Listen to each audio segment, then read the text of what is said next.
Hey, welcome back to the channel. It's awesome that you're tuning in. So this video we are going to take a close look at the RetroQuest, the Super Retro Castle. So this is a product that I have been in my collection for some time, and I must say, when looking at the box, there was nothing much to see. Yeah, there was like I accidentally damaged the box by opening up. Yep, I had a brain fart.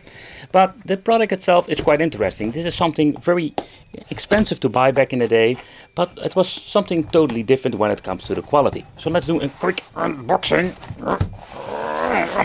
and show you what I mean.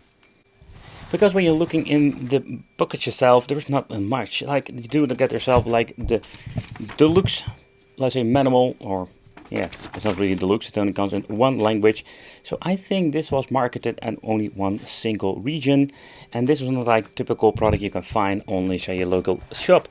So the first thing I've noticed, and what I really liked about it, that the RetroQuest Super Retro Castle, Super RetroQuest, yeah, saying it right.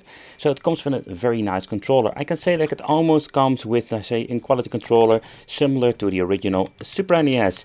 The feel of it, like everything, is very authentic. The D-pad feels a little bit, let's say, loose compared with the original controller, but the shoulder buttons feel amazing. They come with a USB connection, so I don't know, to be honest, if you can use other controllers. That is also a question with it, but the system itself, there we go, we got like a very interesting form factor.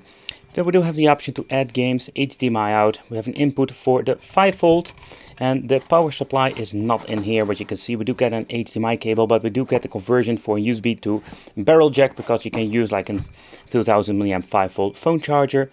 Take consideration that you don't need to use a fast charger, but just a typical one, like a cheap one. We have the power over here, and we got a return button for the menu. So the design is pretty damn cool, and I must say, like, this is still one of my favorite systems, despite it does have some limitations. But let's take a closer look at it. Okay, so in this video I just wanted to show you what you're going to get when booting up the system. It's quite interesting. You're basically going to get two logos, and that's it. And the boot sequence is also very fast. Retropedia. And the Retropedia is basically running on a RetroArch.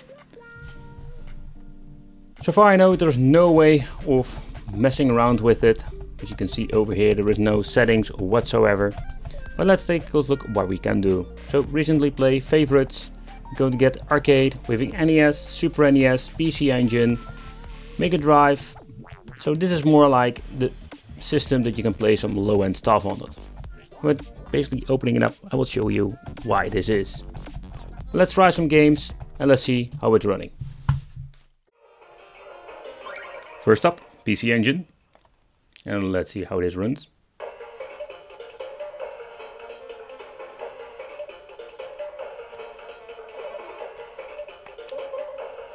Batman got his pills. To be honest, a funny game to play. Pretty basic. Speed up.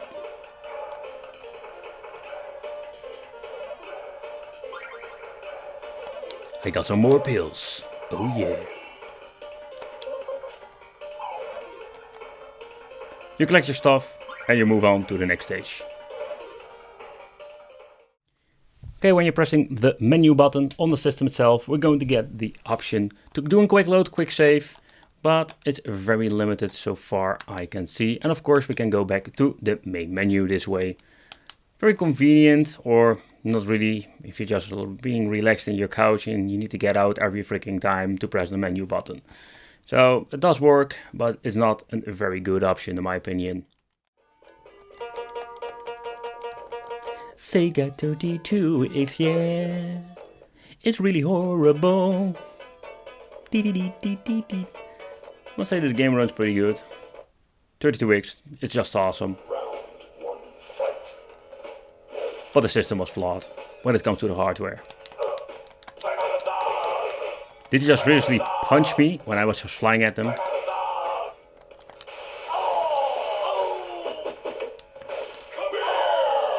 Of course that happened. I'm just going to punch him in the balls. Works every time.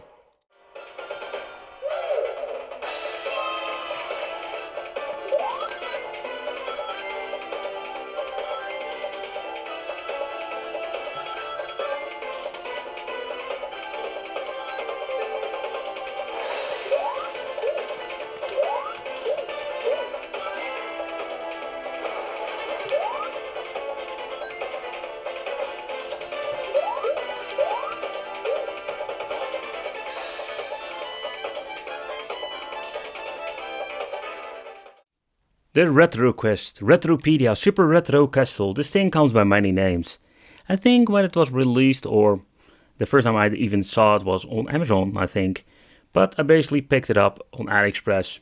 It was not cheap at all. But I must say, you're paying a little bit more than your casual Chinese console, but it works way better. Alright, so the problem with this device is that the original controllers did have some issues with some games like PlayStation 1, but the emulation itself was not bad at all. So I just wanted to open up, especially for this video, what are we going to get inside, what is running this very strange looking machine. So let's open it up. I'm guessing there are only 4 screws that I need to open it up. Okay, I removed most of the screws. Let's open it up.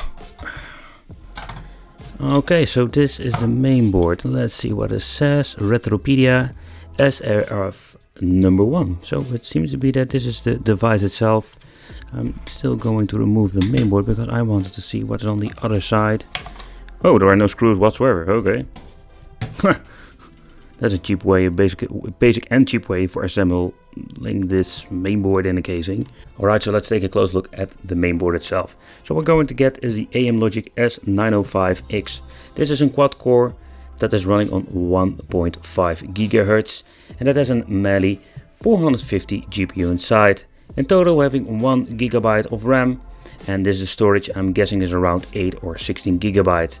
So when you're looking at the mainboard, I don't know if it's a unique mainboard. They were selling it back in the day in the X, let's say 96, let's say TV boxes that are running on Android 6.0. So it's quite prehistoric. But how it's with the cooling? They use this very thick metal plate, and as you can see there is conductive paste over here, and this is what you're going to get. Fun fact, it's the most of the weight of the. Alright, so the RetroQuest is an absolutely cool device, but is it something you should pick up? I think depending on like what you're searching for. It's very limited, especially when you're looking at the menu itself. It runs on RetroArch. Like there's no fancy menu with emulators, but for example, this is a product that was only marketed not for European or US market, but you could pick it up back in the day. I don't know for sure if you can still pick it up because this is one of those products you can find, but maybe after a couple of months or a year or so, it's being sold out. But I thank you for watching. Consider subscribing, hit that little bell, become the Wicked family, and it would be just great to see you in the next video.